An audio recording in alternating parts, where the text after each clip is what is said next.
He kicked the plate of her food and started humiliating her right in her favorite cafe, laughing and showing his power. The customers stayed silent. The staff was afraid to step in. The guys were sure they could get away with it, but they had no idea who was sitting at that table. Watch till the end, subscribe, and tell us in the comments what you would have done in her place. The night had settled into the city with the kind of quiet that only came late, when the rush of the day had drained away and the streets belonged to those who moved through them without urgency.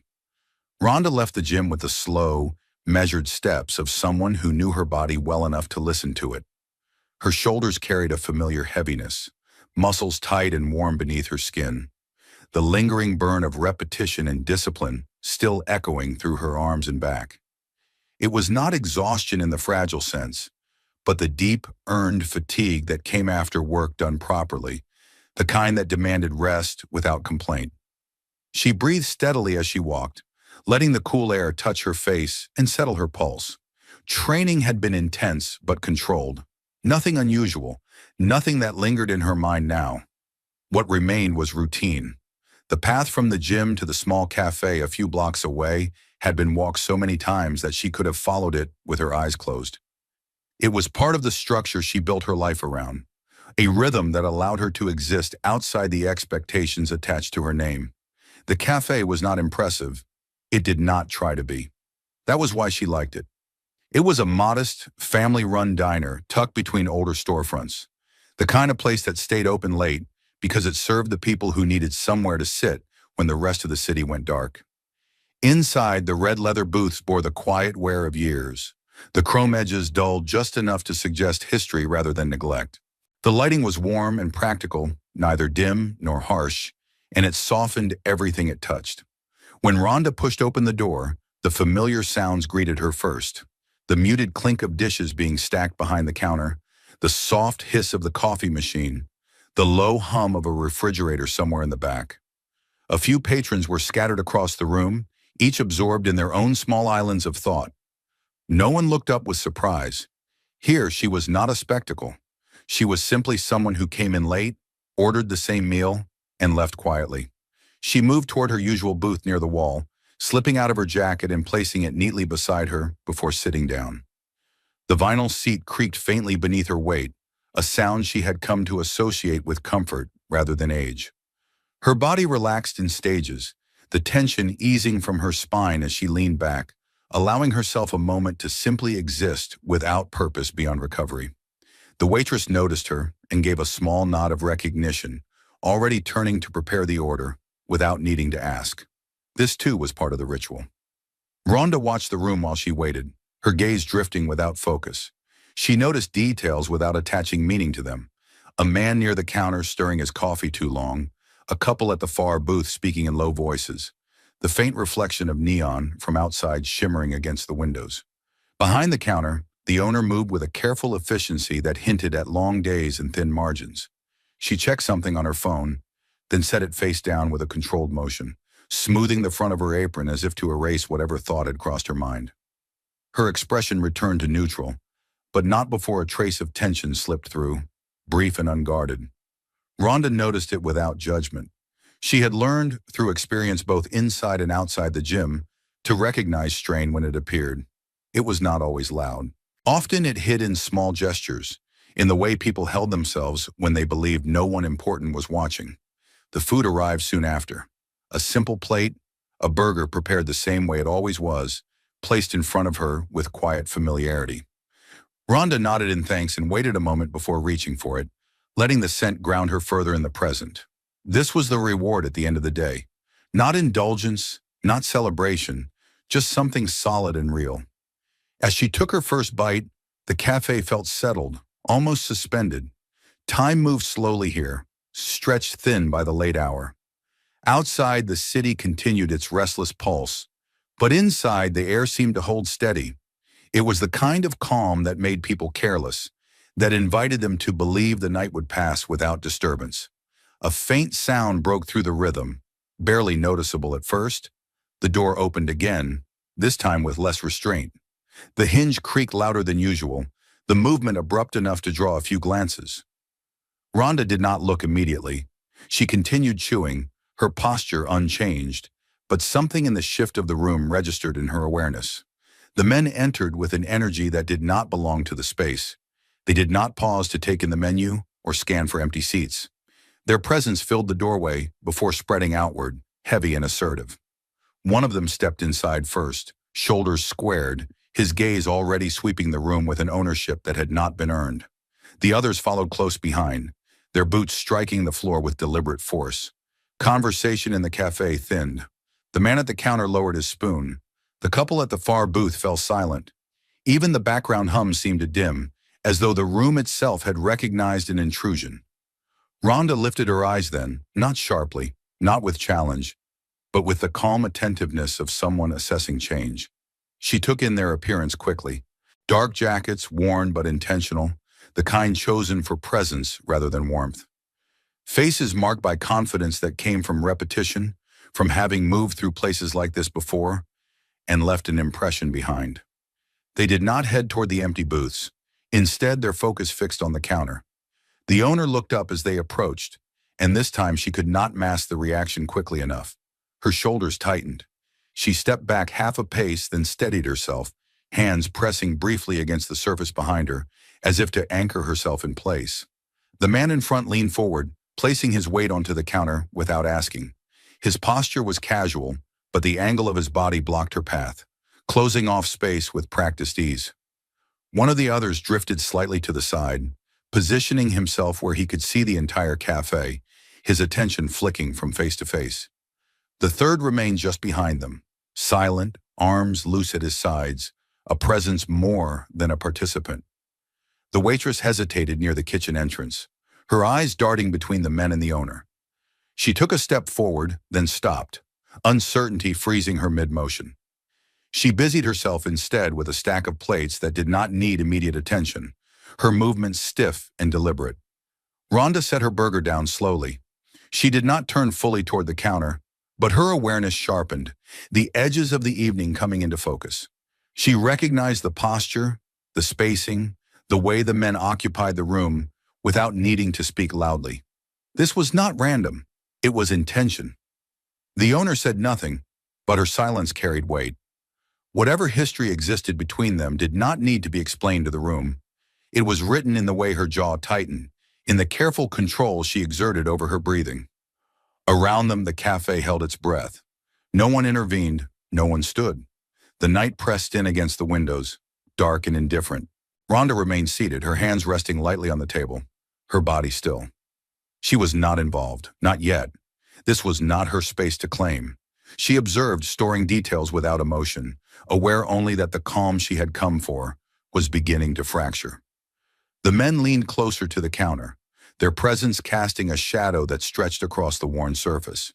Whatever they had come for, it was not food, and it was not conversation. The atmosphere thickened, the quiet no longer peaceful but strained, as though something beneath it was waiting for the right moment to surface. Ronda took a measured breath and sat back slightly, her gaze steady, her posture unchanged. The night had shifted. She could feel it. The cafe was no longer just a place to eat and rest. It had become something else entirely, and the story of the evening had only begun. The men did not raise their voices, and yet their presence seemed louder than any argument could have been. They moved with the certainty of people who expected compliance, not because they demanded it openly, but because they had learned how often the world gave it willingly. The one who stood closest to the counter shifted his weight, elbows resting against the worn surface as though it belonged to him, his eyes never quite leaving the woman behind it. His expression carried no urgency, only patience, the kind that came from knowing time worked in his favor. The owner stood her ground, though it was clear how much effort that required. Her hands remained visible, placed flat against the counter, fingers spread slightly as if she needed to feel something solid beneath them. She kept her shoulders squared, but the tension in her posture betrayed her. This was not a conversation she had chosen. It was one she had endured before. Behind the first man, the second allowed himself to wander a step to the side. He turned slowly, surveying the cafe with open curiosity, his gaze lingering on the patrons who pretended not to notice him. His mouth curved into a faint, amused smile, as he registered their reactions. Fear, discomfort, the instinctive withdrawal that came when people sensed danger, but lacked the courage or means to confront it. He enjoyed this part. It was evident in the way he took his time, as if savoring each unspoken admission of helplessness. The third man remained a step behind the others, silent and still. He did not need to move much to make himself known. His presence was enough. He stood where he could see both the counter and the entrance. His posture relaxed in a way that suggested readiness rather than ease. If anything happened, he would be the first to react. That much was clear even to those who avoided looking directly at him. The cafe responded as one organism. Conversation died completely now, not just thinning but vanishing altogether. The soft sounds that had filled the room moments earlier seemed out of place, too exposed. A spoon clinked against a mug somewhere near the back, and the sound rang louder than it should have, drawing a brief, sharp glance from the man near the counter. The patron quickly stilled his hand. The waitress lingered near the kitchen entrance, her back half turned to the room as she pretended to wipe down a surface that was already clean. She watched the men through the reflection in the metal panel beside her, her movements stiff and mechanical. Every instinct urged her to do something, to intervene, to call for help, but fear kept her anchored where she stood. She had seen situations like this before, had learned the cost of getting involved when those with power decided to make an example of someone. Ronda observed all of it from her booth. She did not turn her head fully, but her peripheral vision captured the scene with clarity. The shift in energy was unmistakable. What had been a place of rest now felt exposed, its corners suddenly sharp. She could sense how the men occupied space, how they positioned themselves not randomly, but with intent, controlling sightlines, blocking exits without ever touching them. The owner finally moved, if only slightly. She straightened, lifting her chin as though reminding herself where she was, what this place meant to her. The man closest to her responded by leaning in further, reducing the distance between them to something uncomfortably intimate. He did not touch her, but he did not need to. The message was delivered through proximity alone. The second man chuckled softly at something that had not been said aloud. He reached out and tapped the edge of a nearby table with his knuckles, the sound casual, almost playful. His eyes flicked back to the owner, then to the waitress, then briefly across the room. That was when his gaze passed over Ronda. At first, he did not linger. She was just another figure in the space, seated alone, dressed plainly, her posture relaxed. Nothing about her announced threat or significance. He dismissed her instinctively and returned his attention to the owner, allowing the moment to stretch. Ronda picked up her glass and took a slow sip of water, her movements deliberate, unhurried. She kept her breathing steady, refusing to let the tension of the room dictate her rhythm. This was not her confrontation. She understood that instinctively. Intervening prematurely could escalate something that might still resolve itself without violence. She had learned restraint the same way she had learned strength through repetition and consequence. The men continued to press their advantage, though still without overt aggression. The first man's voice remained low, his body language conveying certainty rather than threat. The owner listened, her expression guarded, her eyes fixed on his face. She did not argue, but she did not agree either. Her silence was an act of resistance, small but significant. The second man grew restless. He shifted his stance, rolling his shoulders, glancing again around the cafe. This time, when his gaze landed on Ronda, it stayed there. He took her in more carefully now, noting the way she sat, the way her attention remained outwardly detached but inwardly focused. Something about her composure caught his interest. He nudged the man at the counter with his elbow, a subtle motion meant only to draw attention. The first man followed his gaze briefly, then dismissed it, returning his focus to the owner. To him, the business at hand was all that mattered. The cafe, the people inside it, were simply part of the environment. The third man noticed the exchange and adjusted his position slightly, angling himself so that Ronda fell within his line of sight. His expression did not change, but his awareness sharpened. He watched without staring, cataloging details the way someone trained to anticipate trouble might. The atmosphere thickened further, as though the air itself had grown heavy. Ronda could feel it pressing against her skin, the subtle warning that preceded action. She had been in rooms like this before, though rarely outside the context she chose. The dynamics were familiar: power asserted through fear, silence enforced through presence. The owner shifted again, this time stepping back just enough to break the illusion of control the man at the counter had created. It was a small movement, but it drew a response.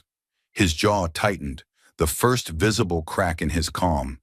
He straightened slightly, reclaiming his space with a sharp adjustment of posture. That was when the second man decided the moment needed more than quiet pressure. He took a step away from the counter, his boots sounding too loudly against the floor, and let his attention wander openly now. He looked at the patrons one by one, his expression mocking, daring someone to object. No one did. When his eyes settled on Ronda again, there was a different look in them this time. Curiosity had turned to appraisal. He studied her with the same casual disrespect he had shown the rest of the room, but with a hint of calculation. She was alone. She was calm. She was not reacting. Ronda met his gaze briefly, not with challenge, but without submission. Then she looked away, returning her attention to the table in front of her. The gesture was subtle, but it was enough to register. It was not fear, it was choice. The second man smiled, a slow, knowing curve of his lips. He had found something to occupy himself with. The leader at the counter did not notice immediately, still focused on the owner, still confident in his control of the situation.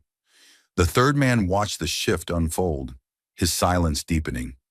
The cafe remained frozen in that moment, caught between what had already happened and what was about to. The calm of earlier felt distant now, almost unreal. Ronda sat quietly, aware that the evening had crossed a line from discomfort into something more volatile. The disturbance had fully taken hold, and whatever followed would not be as easily contained. The men had not raised their voices, they had not touched anyone, and yet the room was already under their command. For now. Ronda rested her hands on the table and waited, her body still, her mind alert. The night was no longer drifting. It was moving, gathering momentum, and she knew that the next shift would be decisive.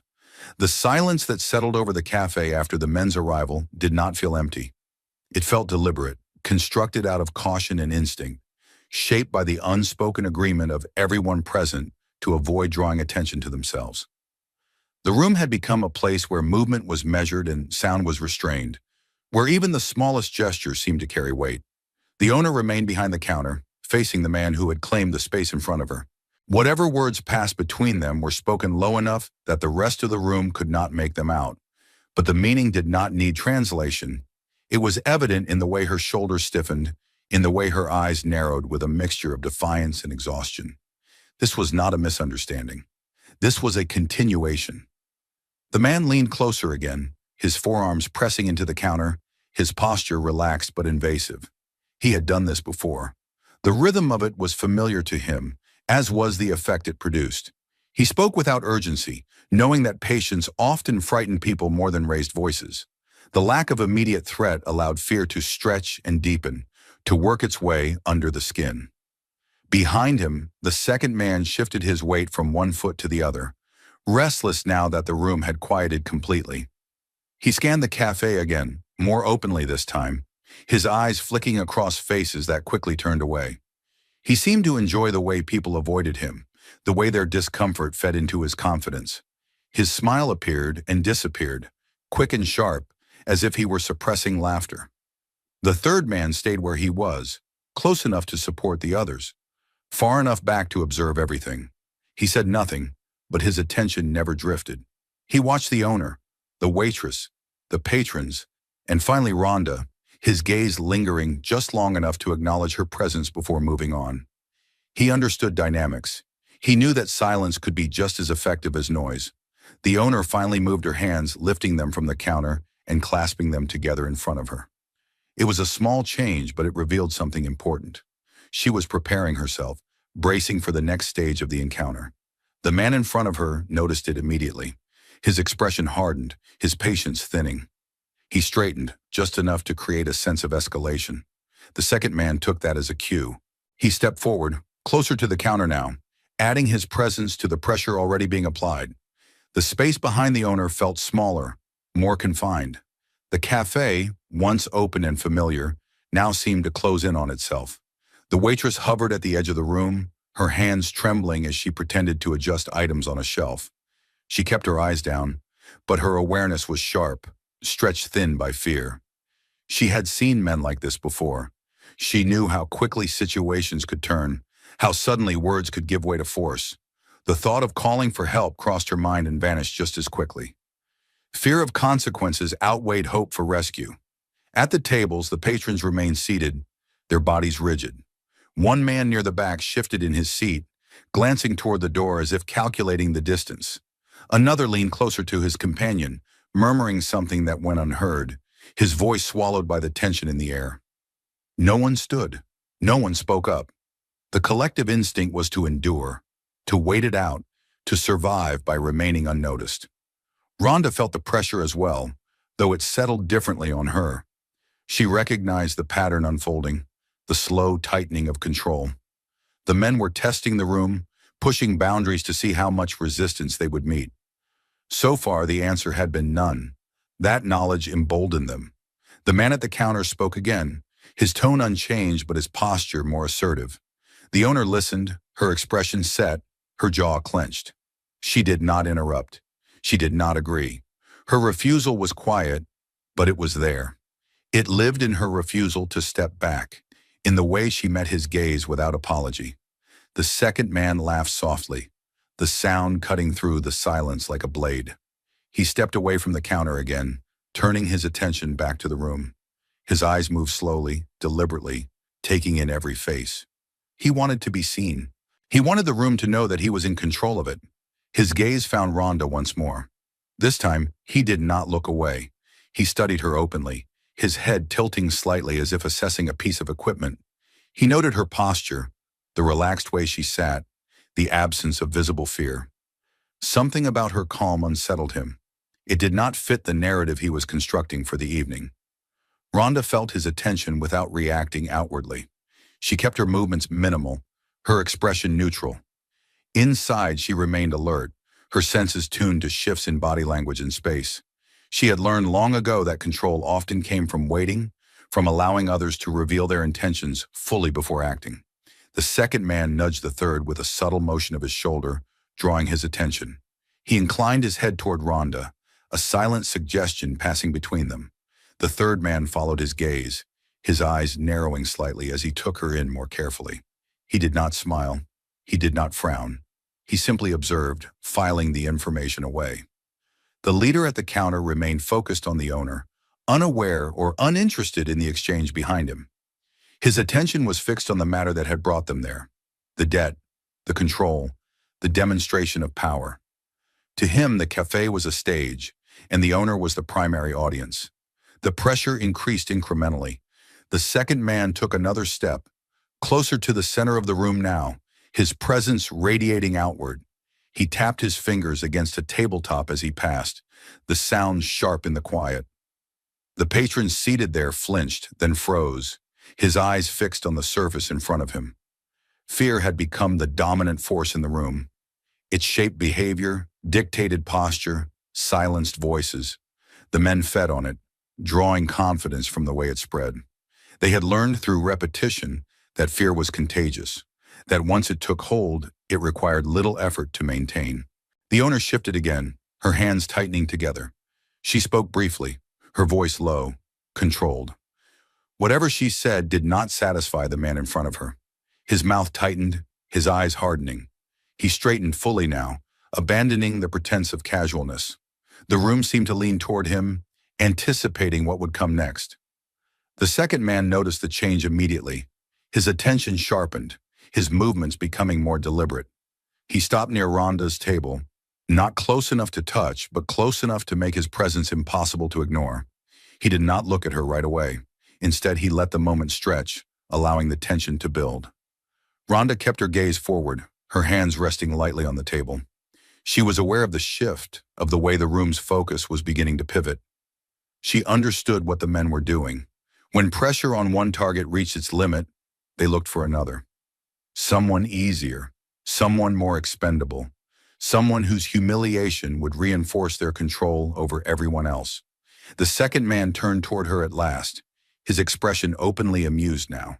He said nothing, but his eyes spoke clearly enough. He was inviting a reaction. Any reaction would do. Rhonda met his gaze briefly, her expression unchanged. She did not shrink back. She did not challenge him openly.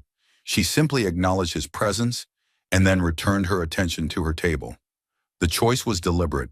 It was a refusal to play the role he had assigned her. That refusal irritated him more than fear would have. His smile tightened, losing its warmth. He straightened, his shoulders rolling back as if preparing for something more active. Behind him, the third man adjusted his stance, his weight shifting forward slightly. He sensed where this was heading. The cafe felt smaller now, its walls pressing inward. The silence grew heavier, more oppressive. The owner watched the shift unfold from behind the counter, her eyes flicking between the men and Rhonda. She understood, perhaps too late, that the focus of the confrontation was changing. The waitress stood frozen near the kitchen entrance, her hands clenched at her sides. She wanted to move, to intervene, to stop what was coming, but fear rooted her in place. The patrons remained seated, their bodies tense, their faces pale. No one spoke. No one acted. Rhonda remained still, her breathing steady. She felt the moment approaching, the point at which observation would no longer be enough. The men had tasted control, and they were hungry for more. They had mistaken silence for weakness, calm for surrender. The pressure had reached a critical point. The room waited, caught between what had already happened and what was about to. Fear hung in the air, thick and suffocating, and the men moved within it with practiced ease. Rhonda sat quietly, aware that the night had entered a new phase. The disturbance was no longer contained to the counter. It was spreading, reaching toward her, and she knew that soon she would have to decide whether to remain a witness or become something else entirely. The shift in attention did not happen all at once. It unfolded gradually, almost politely, as if the men were allowing the room time to adjust to the idea before making it unavoidable. What had begun as pressure directed at the owner now spread outward, searching for a new point of leverage. The cafe, already strained, seemed to sense the change before any visible action followed. The second man lingered near the center of the room, his presence no longer accidental. He had stopped pretending to wander. His position was deliberate now, chosen for visibility. From where he stood, he could see the counter, the booths, the doorway, and most importantly, Rhonda's table. His gaze returned to her again and again, each time lasting a little longer. To him, she represented something useful. She was alone. She was not hiding. She did not look afraid. In his experience, that combination often meant one of two things. Someone was either foolishly confident or unaware of how quickly things could turn. Either way, she offered an opportunity. If he could break her composure, if he could reduce her to the same quiet submission as the rest of the room, the message would be complete. No one here was beyond reach. The leader at the counter continued his quiet confrontation with the owner, but his voice had hardened, the patience wearing thin. He sensed the room slipping into a different phase and did not object. The pressure on the owner had already done its work. Now humiliation elsewhere could reinforce it. Control was not just about winning an argument. It was about demonstrating dominance in every direction at once. The third man noticed the second's intent and adjusted accordingly. He stepped subtly, positioning himself so that he stood behind and slightly to the side of the second man, close enough to support him if needed. His eyes remained alert, scanning for movement, for interference. He did not smile. He did not appear excited. To him, this was simply the next step in a familiar sequence. Rhonda felt the focus settle on her like weight. She did not need to look up to know it. The air around her table seemed denser, charged with expectation. She finished her bite slowly, placing the remaining food back onto the plate with care. Her movements were unhurried, precise. She was aware of the eyes on her, but she refused to let them dictate her pace. The second man took a step closer. His boots sounded loudly against the floor, the echo cutting through the silence and drawing every remaining glance in the room toward him. He stopped just short of her table, close enough to invade her space but far enough to maintain the pretense of restraint. He looked down at her plate first, not at her face. His gaze lingered on the burger, the simple meal that moments ago had symbolized comfort and routine. A slow smile spread across his face, not because he found anything amusing, but because he had identified something he could take. Rhonda did not react. She did not look up immediately. She remained seated, her posture relaxed, her hands resting on the edge of the table. To the man standing over her, this read as indifference. To those watching closely, it might have suggested something else entirely. Behind him, the third man watched the room carefully. He noticed the way the owner's eyes flicked toward Rhonda, the way the waitress stiffened near the kitchen entrance. He noticed the patrons leaning back in their seats, creating space where none was offered. The room was bracing itself. The second man finally shifted his weight and raised one foot, placing it deliberately on the edge of the table. The sound of the table creaking under the sudden pressure was sharp in the quiet. Gas rippled through the room, small and quickly suppressed, but unmistakable. The gesture alone was enough to communicate contempt. He did not stop there. Slowly, deliberately, he pressed his boot down onto the burger, crushing it into the plate. The soft sound of bread collapsing and filling spreading was obscene in its intimacy. Food spilled outward, staining the surface, turning something ordinary into something ruined. For a moment, no one moved. The act was so overt, so unnecessarily degrading, that it seemed to freeze the room in place. The second man looked pleased with himself. He shifted his foot slightly, grinding it down further, ensuring there was no ambiguity in what he was doing. Rhonda lifted her eyes then, finally meeting his gaze. Her expression remained calm, unreadable. She did not flinch. She did not raise her voice. She simply looked at him, acknowledging the act without reacting to it. To the second man, this was unexpected. He had anticipated anger, fear, outrage. Any of those would have fed him. Instead, he found himself facing a stillness that unsettled him. He masked the irritation quickly, replacing it with a laugh that rang too loud in the silence. Behind him, his companions reacted as expected. The third man allowed himself a brief smile, a flash of teeth that vanished almost as quickly as it appeared.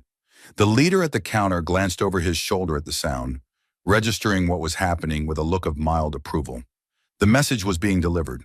The waitress took a half step forward, then stopped herself, her hands clenched tightly at her sides. She looked from the crushed food to Rhonda's face, silently pleading for the situation not to escalate. The owner's eyes darkened with something close to shame. This was her place. This was happening under her roof, and she felt powerless to stop it. Rhonda inhaled slowly, her breath deep and controlled.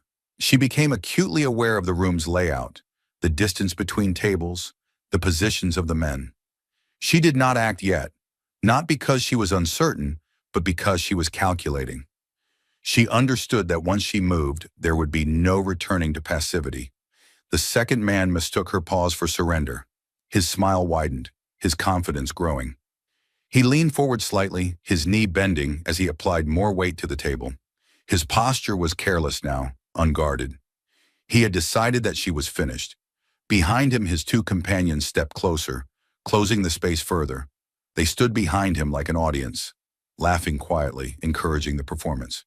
Their presence turned the moment into a spectacle, a lesson for everyone watching. The patrons remained silent. Some looked away, unable to watch any longer. Others stared openly, horrified but transfixed. Fear kept them rooted to their seats. No one stood. No one spoke. Rhonda remained still. Her calm, instead of diffusing the situation, began to irritate the second man. He wanted a reaction. He wanted confirmation of his power. The lack of it gnawed at him. He shifted his foot again, then removed it from the table and planted it back on the floor with exaggerated force. He leaned closer now, his upper body encroaching into Rhonda's space, his face closer to hers than it had been before. The gesture was no longer symbolic. It was personal. The third man watched carefully, his posture tightening. He sensed the moment approaching its breaking point. The leader at the counter straightened, his attention fully drawn now. The owner's breath caught in her throat. Rhonda felt the line being crossed. The humiliation had served its purpose for them. Now they wanted more. They wanted submission, fear, compliance. She recognized the shift instantly. The second man raised his arm slightly, the movement subtle but unmistakable. It was no longer about intimidation alone. The possibility of physical violence had entered the room. In that moment, the cafe seemed to hold its breath once more. The earlier calm felt like a distant memory. Everything had narrowed to the space around Rhonda's table, to the choices about to be made. She remained seated, her expression unchanged, but inside the decision had already been made. The men had chosen her as their target, believing her to be the easiest way to assert control over everyone else. They had chosen incorrectly. The room waited, suspended between action and consequence, unaware that the balance of power had already begun to shift. The moment stretched longer than it should have, as if the room itself were unsure how to proceed. The second man stood too close now, his presence heavy and invasive, his confidence feeding on the stillness that surrounded him. The humiliation he had delivered moments earlier was no longer enough. It had not produced the reaction he wanted. Instead of fear or outrage, he had been met with restraint, and that restraint unsettled him. He shifted his weight, rolling his shoulders as if loosening tension, though in truth he was gathering it. His gaze flicked briefly toward his companions behind him, seeking confirmation, encouragement. They were there, close enough to feel, their laughter subdued but unmistakable, their body language signaling approval. Whatever happened next, he would not face it alone. That belief fortified him. Rhonda remained seated, her posture unchanged. The crushed food on the table lay between them, a small, ugly reminder of what had just occurred. She did not look at it. Her focus was forward, steady, her breathing slow and controlled. To the man looming over her, this calm felt like defiance, even if she had not spoken a word. Around them, the cafe existed in a state of suspended fear. The patrons had retreated into themselves, some staring at their tables, others watching openly, unable to look away. The waitress stood frozen near the kitchen entrance, her hands clenched tightly, her mind racing through possibilities she did not want to imagine. The owner watched from behind the counter, her heart pounding, the weight of responsibility pressing heavily against her chest. This was no longer just about money or intimidation. This was about whether the space she had built could survive what was unfolding within it. The second man leaned in closer, his face now within intimate distance of Rhonda's. His breath was audible in the quiet, a harsh sound that seemed too loud in the stillness. He tilted his head slightly, studying her expression, searching for cracks. He found none. His irritation sharpened. The smile he had worn earlier faded, replaced by something harder, less controlled. He had expected dominance to be simple. He had expected compliance. Instead, he felt challenged by her refusal to react. He straightened abruptly, the movement sudden enough to draw a sharp intake of breath from somewhere in the room. The sound only fueled him further. He took a step back, then another half step forward, as if testing distance, asserting space. His hand lifted slightly, not yet striking, but no longer ambiguous. The intention was clear. Behind him, the third man adjusted his stance, spreading his feet, preparing for the possibility of violence. His eyes flicked to the owner, then to the waitress, then back to Rhonda. He understood escalation when he saw it. The leader at the counter turned fully now, his attention fixed on the scene. He did not intervene. This too was part of the lesson. Let it play out. Let fear settle deeper. Rhonda sensed the shift instantly. The atmosphere had changed, crossing from intimidation into imminent harm. The calculations she had been running in the background sharpened. She registered positions, distances, angles, the table, the space behind her, the proximity of the other two men. She noted the way the second man's balance favored his front foot, the way his shoulders squared as his body prepared to move. She remained seated, but her posture subtly adjusted. Her feet found the floor more firmly. Her center of gravity shifted. These changes were small, almost imperceptible, but deliberate. She was no longer simply waiting. She was ready. The second man mistook her continued stillness for submission. Emboldened, he stepped closer again, crowding her space completely now. His hand moved further, the line between threat and action dissolving. He had decided that fear would come from force if it would not come willingly. The cafe seemed to recoil. The patrons felt it, the sense that whatever happened next would be irreversible. Some closed their eyes. Others leaned back, bracing themselves. The waitress pressed herself against the wall, her breath shallow, tears threatening to surface. The owner's fingers dug into the edge of the counter, her knuckles whitening. The second man's arm rose higher, the motion no longer restrained. His face twisted with intent, the last remnants of mockery replaced by aggression. He was about to strike. That was the moment Ronda chose. She did not move explosively. She did not shout or gesture wildly. She stood with controlled precision, rising from the booth in a single fluid motion. The sudden change in height disrupted the man's rhythm, stealing a fraction of a second from him. It was all she needed. Her hand intercepted his movement before it could complete, redirecting force rather than meeting it head-on. The contact was swift and exact, her grip firm without excess. The second man's momentum worked against him, his balance compromised by the position he had taken moments earlier. The shift was immediate and shocking.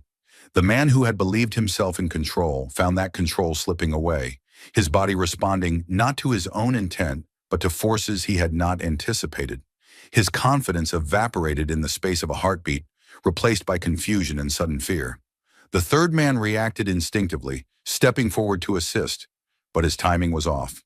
The space was tighter than he expected, his path obstructed by the very closeness that had given them confidence moments before. Ronda moved through the opening he left, using the environment to her advantage, turning tables and narrow aisles into barriers rather than obstacles. The leader at the counter moved at last, but too late to prevent what had already begun. His authority had been undermined in the most decisive way possible. The lesson he had intended for the room was being rewritten before his eyes. The second man stumbled back, his footing unsteady, shock etched across his face. He tried to recover, to reassert himself, but the opportunity was gone. Ronda advanced just enough to prevent him from regaining balance, her movements economical and precise. She did not strike out of anger. She acted to neutralize. The third man lunged again, more aggressively this time, but desperation dulled his coordination. Ronda anticipated the movement, adjusting her position to keep both men within her awareness while preventing them from surrounding her. She used the space intelligently, forcing them to interfere with each other, their earlier unity dissolving into chaos. The room erupted into sound then. Chairs scraped backward as patrons scrambled away from the immediate area.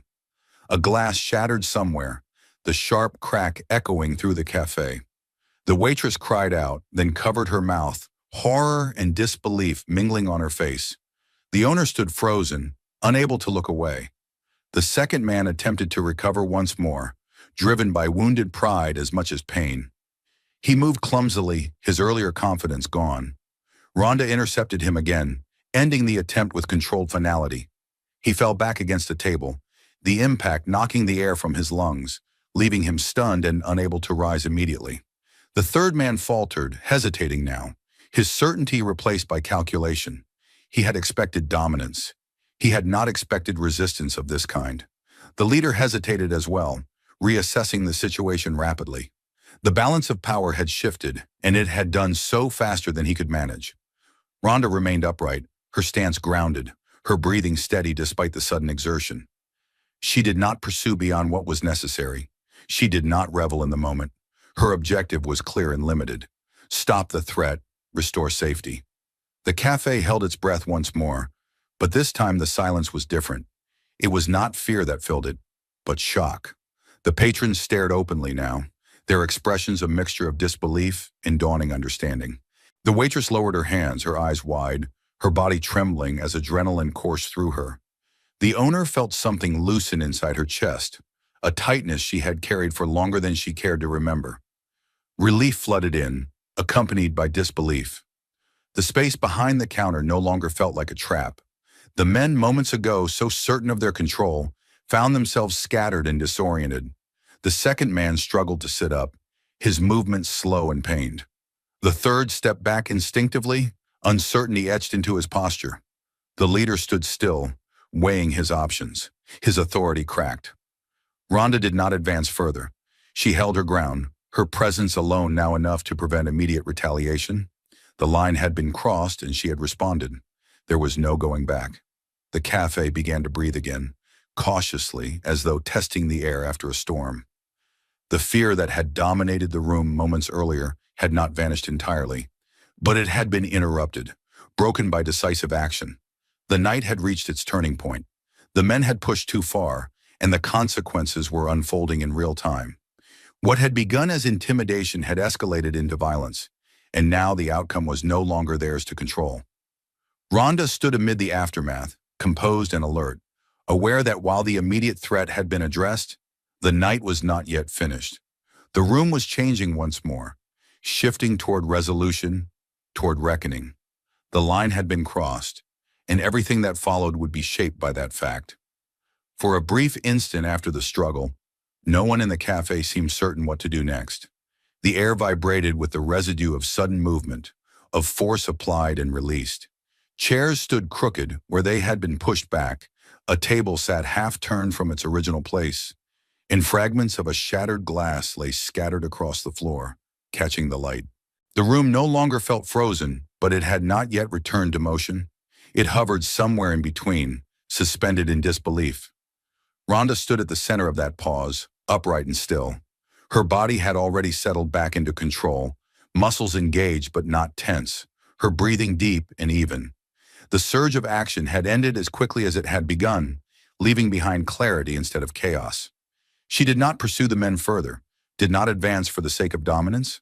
She remained exactly where she was, establishing a boundary through presence alone. The second man lay slumped against the edge of a table, one arm braced awkwardly as he tried to push himself upright. The earlier arrogance had drained from his face, replaced by confusion and pain. He blinked rapidly, struggling to orient himself, his movements uncoordinated. Each attempt to rise ended in failure, his body refusing to obey him the way it had minutes earlier. A few steps away, the third man hovered in hesitation. His feet shifted against the floor, weight moving back and forth as he reassessed the situation.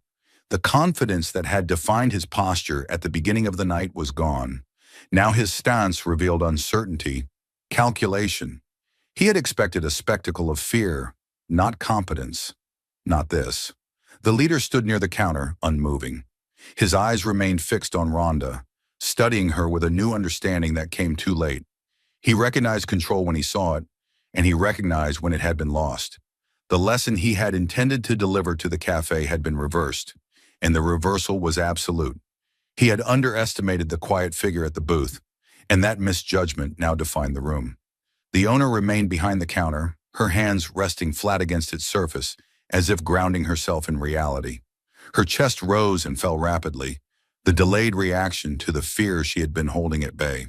She watched Ronda with a mixture of awe and disbelief, trying to reconcile the calm patron she had known with the decisive force she had just witnessed. The place that moments ago had felt like a trap now felt reclaimed. The waitress stepped forward cautiously, then stopped, her movements tentative as she took in the scene. Her hands shook as she lowered them from her face, eyes wide and glassy with adrenaline. She looked from the men to Ronda, then to the owner, silently searching for direction. The fear had not vanished entirely, but it had shifted, losing its grip. Around them, the patrons began to move at last. Some stood, retreating further from the center of the room, while others leaned forward, compelled by shock and curiosity. No one spoke. Words felt inadequate, unnecessary. The reality of what had just occurred demanded silence. Ronda turned slightly, adjusting her position so that she could see all three men without giving any one of them her full back. The movement was subtle, efficient. She did not glare. She did not threaten. She simply ensured that no sudden action would go unnoticed. Her calm radiated outward, altering the atmosphere more effectively than any raised voice could have. The second man finally managed to sit upright, though the effort left him breathing heavily. He looked up at Ronda with something close to disbelief, as if trying to understand how the situation had slipped so completely from his control. He opened his mouth, then closed it again, whatever thought he had forming, dissolving under the weight of reality. The third man took an involuntary step back. The instinct to retreat overcame any lingering impulse to assert himself. He glanced toward the door, calculating distance, escape. For the first time since entering the cafe, he appeared unsure of his next move. The leader's jaw tightened. He knew when to cut losses. He understood that any attempt to reassert dominance now would only deepen the humiliation. The balance of power had shifted decisively, and the room no longer belonged to him. He took a slow breath, steadying himself, and raised one hand slightly, not in surrender, but in recognition of the changed circumstances. Ronda watched him carefully, reading the gesture without emotion. She did not respond verbally. She did not need to. Her stillness communicated everything necessary. The threat had been neutralized. Any further action would only worsen their position.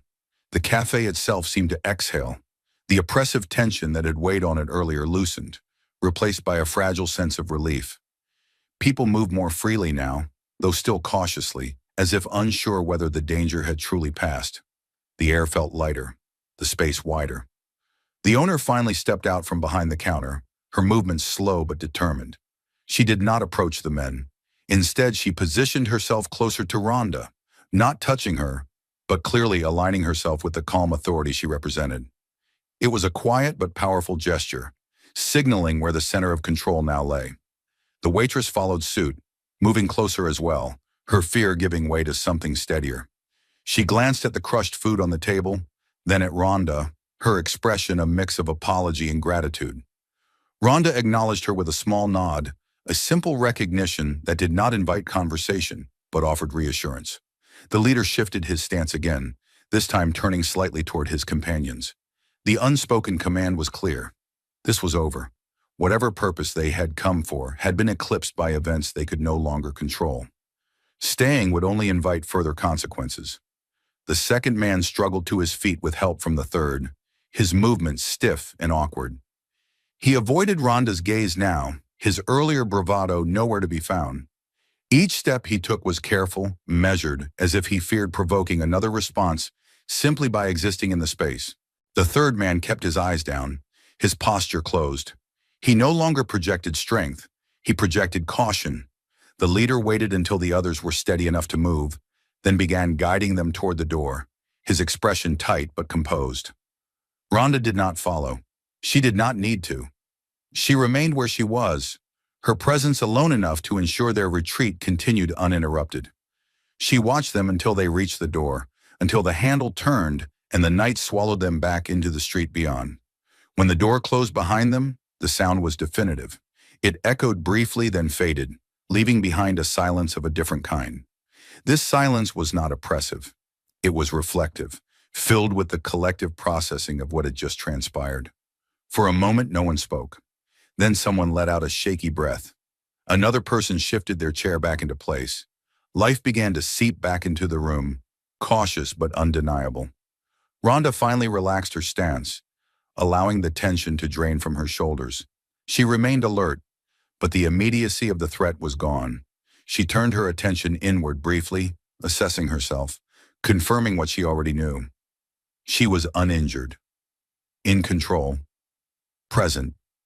The owner looked at her, emotion flickering across her face, but she did not approach with words. Instead, she nodded once, deeply, a gesture of gratitude and acknowledgement that required no explanation. Ronda returned the nod, equally restrained. The cafe was no longer the same place it had been an hour earlier. Something fundamental had shifted within it. Fear had been confronted, not with chaos, but with clarity and restraint. The power dynamic that had once favored intimidation had collapsed, replaced by an understanding that control was not absolute. The breaking moment had passed, leaving behind a fragile calm. The night was not yet over, but its direction had changed irrevocably. What remained now were consequences, reflections, and the slow return to normalcy.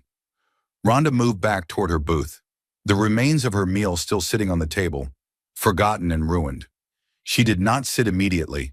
Instead, she stood there for a moment, looking around the cafe she had come to for peace, now marked by an event none of them would forget.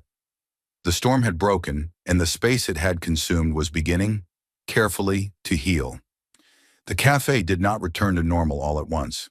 The quiet that followed the men's departure lingered, heavy but no longer threatening, as if the room itself needed time to understand that the danger had passed.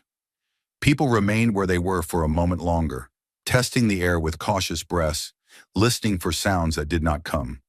Outside, the city resumed its distant rhythm, unaware of how sharply the world inside these walls had shifted.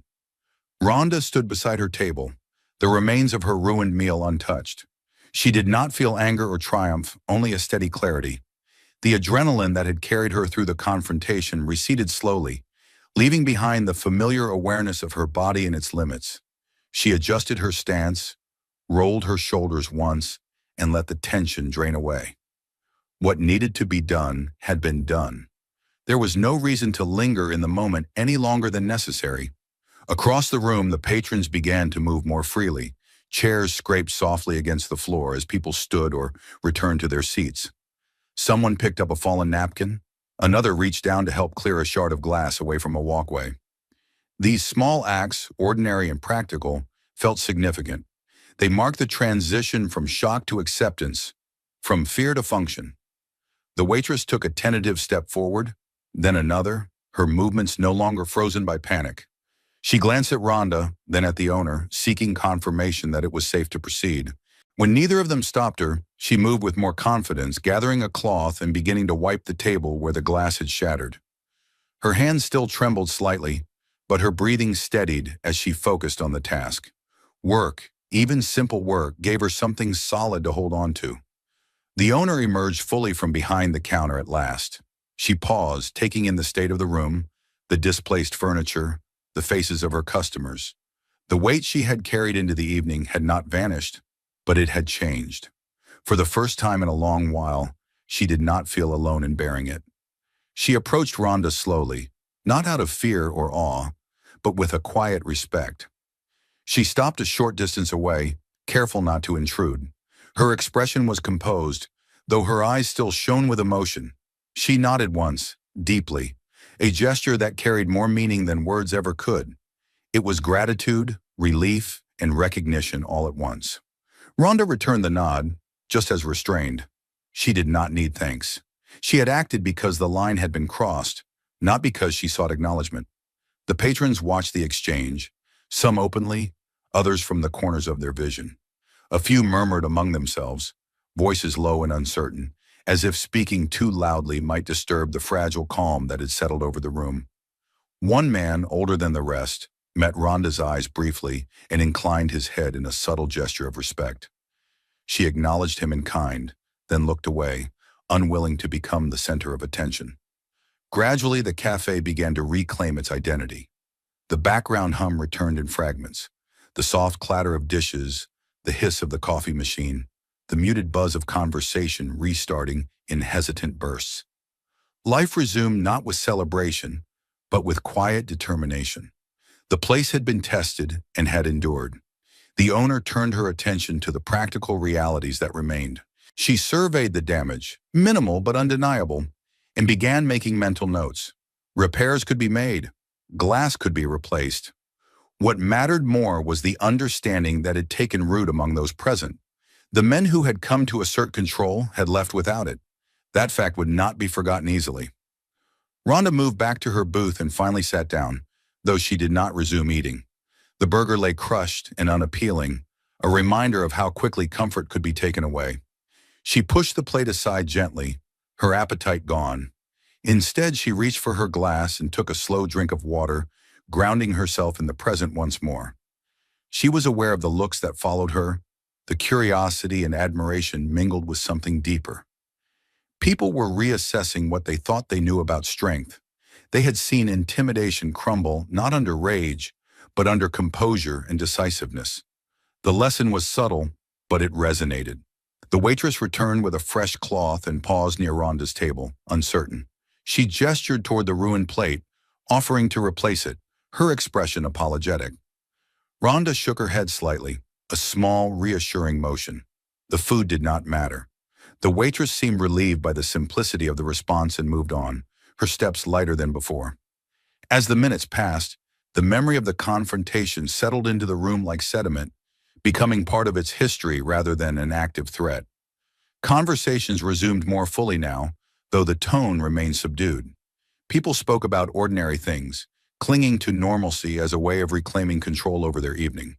The owner returned to the counter, straightening items that did not need straightening, her movements purposeful. She glanced at the door once, then again, but there was no sign of the men outside. The street remained quiet, indifferent. She exhaled slowly, a breath she had been holding for far too long. Ronda finished her water and stood, gathering her jacket. She felt the familiar pull of routine returning, the desire to leave things as she had found them, as much as possible. She had not come here to change anything, and yet something had changed all the same.